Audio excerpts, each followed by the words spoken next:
Now let's look at the other side of a market and talk about the price elasticity of supply. We know that when we look at a supply curve, it's upward sloping. So when we look at the relationship between price and quantity supplied, the law of supply says it's going to be a positive number.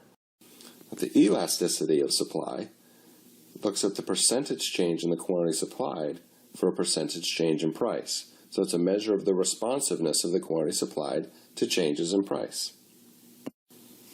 Here are two supply curves we might look at. And this is a relatively steep supply curve compared to this relatively flat supply curve. So if we look at the price elasticity of supply, for this supply curve, we can see that the percentage change in quantity is relatively small compared to this percentage change in price.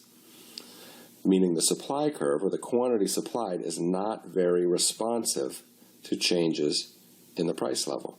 This is an inelastic supply curve. This would be an elastic supply curve because it's relatively flat. A relatively small percentage change in the price level gives you a very large percentage change in quantity. This is an elastic supply curve. So the price elasticity of supply is different for different goods and services. And what determines the price elasticity of supply? We're looking at a supply curve and trying to determine how responsive changes in quantity are to changes in price.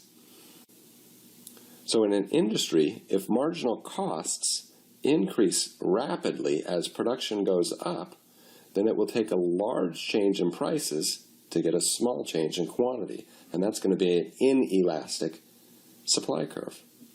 The price elasticity of supply is determined by how rapidly production costs increase as total output goes up. Additionally, we want to look at the time frame that we're looking at. Again, we're trying to figure out what happens to the quantity supplied as price goes up. Well, if prices rise, in the short run, what we'll see is firms already in the market are going to increase their output. They're going to purchase more materials, they're going to hire more workers. But in the long run, we're also going to see new firms enter. So in the short run, we're going to have an increase in output. In the long run, we're going to have an even more significant increase in output because not only are the existing firms going to increase how much they produce, but new firms are going to enter the market. So the short-run response might be limited, while the long-run response will be larger. So the long-run supply elasticity is going to be more elastic than the short-run supply elasticity. Here are the extreme cases. Here's a perfectly inelastic supply curve. This says that the quantity supplied is going to be 50 no matter what happens to the price. So the percent change in quantity is 0. And so this is a perfectly inelastic supply curve. And this is a perfectly elastic supply curve, meaning any change in price is going to give you an infinite change in the quantity supplied. So perfectly inelastic, the price elasticity of supply equals 0. Perfectly elastic, price elasticity of supply is equal to infinity. Now, just like we did for demand, we can use the price elasticity of supply to predict changes in the quantity supplied.